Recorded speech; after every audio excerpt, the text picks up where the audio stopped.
সুপ্রিয় দর্শক বন্ধুরা আসসালামু আলাইকুম, কেমন আছেন সবাই? আশা করছি আপনারা সবাই অনেক ভালো আছেন।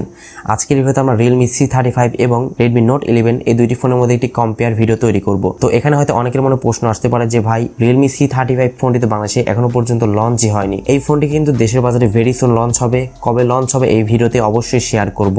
সো অবশ্যই ভিডিওটি প্রথম থেকে শেষ পর্যন্ত একদম কমপ্লিট ভাবে দেখতে থাকুন, তাহলে Realme C35 ফোনটি কবে লঞ্চ হবে বিস্তারিত তথ্য আপনি জানতে পারবেন। তো আজকের এই ভিডিওতে আমরা Realme C35 কিনবেন নাকি Redmi Note 11 ফোনটি কিনবেন অবশ্যই ক্লিয়ারলি আলোচনা করব এই ভিডিওতে। ভিডিওটি অবশ্যই সম্পূর্ণ দেখবেন, আর যারা এখনো পর্যন্ত আমাদের পরিবারের সদস্য হননি প্লিজ চ্যানেলটি সাবস্ক্রাইব করবেন এবং পাশে বেল আইকনটিতে ক্লিক করবেন পরবর্তী প্রত্যেকটা ইন্টারেস্টিং ভিডিওর আপডেট সবার আগে পাওয়ার জন্য। চলুন শুরু করা যাক আজকের ভিডিও। তো ভিউয়ার্স, প্রথমত আমরা Realme C35 ফোনটির কনফিগারেশন নিয়ে আলোচনা করব, এরপরে Redmi Note 11 এই ফোনটির কনফিগারেশন নিয়ে আলোচনা করব, এরপরে আমরা দুটি ফোনের মধ্যে একটি কম্পারিজন ভিডিও তৈরি করব। তো প্রথমত Realme C35 ফোনটির বিল্ড কোয়ালিটি নিয়ে কথা বলতে গেলে অবশ্যই এখানে প্লাস্টিক বিল্ড ইউজ করা হয়েছে এন্ড ব্যাক সাইডে কিন্তু গ্লোসি একটি ফিনিশিং থাকছে এন্ড iPhone 13 Pro Max এর মতো কিন্তু ডিজাইনটি রাখা হয়েছে। ফোনটি ডিসপ্লে সেকশন ইউজ করা হয়েছে 6.6 ইঞ্চ ফুল এইচডি প্লাস রেজোলিউশনের একটি আইপিএস ডিসপ্লে এখানে পেয়ে যাচ্ছেন, যার রেজোলিউশন হলো 1080x2400 পিক্সেলস।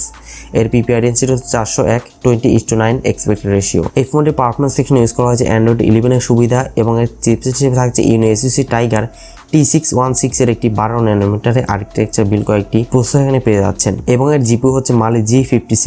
মোবাইল ফোনটির দুইটি বেস ভেরিয়েন্টে সম্ভবত বাংলাদেশে পাওয়া যাবে, সেটি হচ্ছে 4GB RAM 64GB internal storage এবং 6GB RAM 128GB internal storage. এই দুইটি ভেরিয়েন্টই সম্ভবত ফোনটি পাওয়া যাবে। ফোনটি ব্যাক সাইডে ট্রিপল ক্যামেরা সেটআপ থাকছে, যার main camera 50 megapixel main camera, second ক্যামেরাটি 2 মেগাপিক্সেল ম্যাক্রো ক্যামেরা এবং থার্ড ক্যামেরা হচ্ছে 0.3 মেগাপিক্সেল একটি ডেপথ সেন্সর এখানে ইউজ করা হয়েছে এবং এই ফোনটির ফ্রন্টে থাকছে 8 মেগাপিক্সেল একটি ক্যামেরা। ফোনটির সামনে পেছনে উভয় ক্যামেরা দিয়ে আপনারা সর্বোচ্চ 1080p তে 30 fps এ ভিডিও শুট করতে পারবেন এন্ড এই ফোনটিতে সিকিউরিটি হিসেবে সাইড মাউন্টেড ফিঙ্গারপ্রিন্ট সেন্সরের সুবিধা পেয়ে যাচ্ছেন এন্ড ফোনটি ব্যাটারিতে ইউজ করা হচ্ছে 5000 mAh massive battery setup and এই ফোনটি কিন্তু বাংলাদেশের বাজারে আসলে 15000 টাকার আশেপাশে কিন্তু ফোনটির প্রাইসটি রাখা হবে।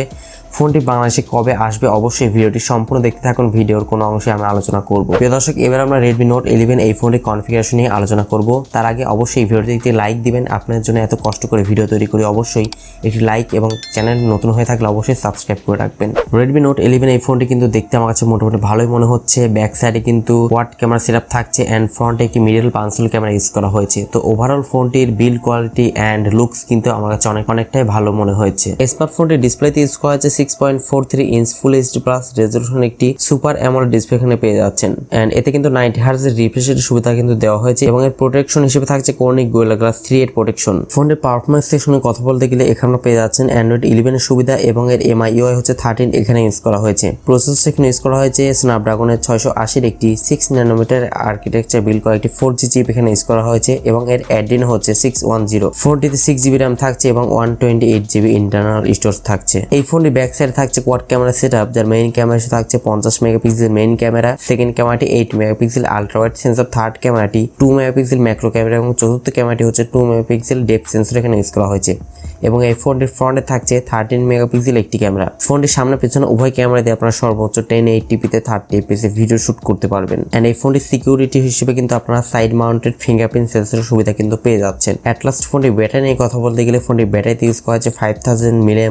ম্যাসিভ ব্যাটারি সেটআপ, যেটির মাধ্যমে কিন্তু মোটামুটি 2 দিন মতো অনায়াসে নরমাল ইউজে আপনি চার্জিং ব্যাকআপটি পেয়ে যাবেন এন্ড এই ফোনটিতে কিন্তু 33 ওয়াটের একটি ফাস্ট চার্জিং সাপোর্টের সুবিধা দেওয়া হয়েছে, যেটির মাধ্যমে মাত্র 60 মিনিটে এই ফোনটি 100% চার্জ করে নিতে পারবেন। তো দুইটি ফোন কিন্তু আমরা রিভিউ করে ফেললাম। তো দুইটি ফোন কম্পারিজন করে কিন্তু আমি এটি বুঝলাম যে Redmi Note 11 ফোনটি কিন্তু বাজেট বিবেচনায় কিন্তু অনেক দিক দিয়ে কিন্তু এগিয়ে রয়েছে। যেমন এখানে সুপার অ্যামোলেড ডিসপ্লেটা ইউজ করা হয়েছে এন্ড ডিসপ্লেতে কিন্তু কর্নিং গোরিলা গ্লাস 3 এর প্রোটেকশনটা থাকছে এন্ড 90 Hz রিফ্রেশের সুবিধাটা কিন্তু দেওয়া হয়েছে।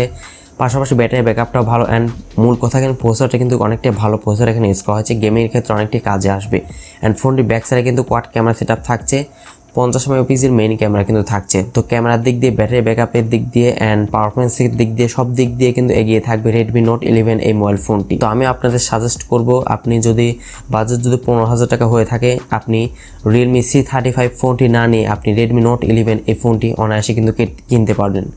কারণ এই ফোনটি কিন্তু 2022 সালে কিন্তু জাতীয় স্মার্টফোন। আর Realme C35 এই ফোনটি কিন্তু বাংলাদেশের বাজারে এপ্রিল মাসের শেষের দিকে কিন্তু আসতে পারে।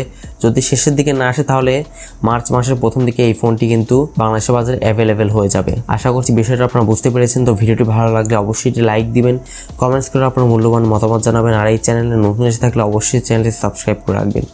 সবাই অনেক বেশি ভালো থাকবেন, সুস্থ থাকবেন। দেখা হচ্ছে নেক্সট ভিডিওতে।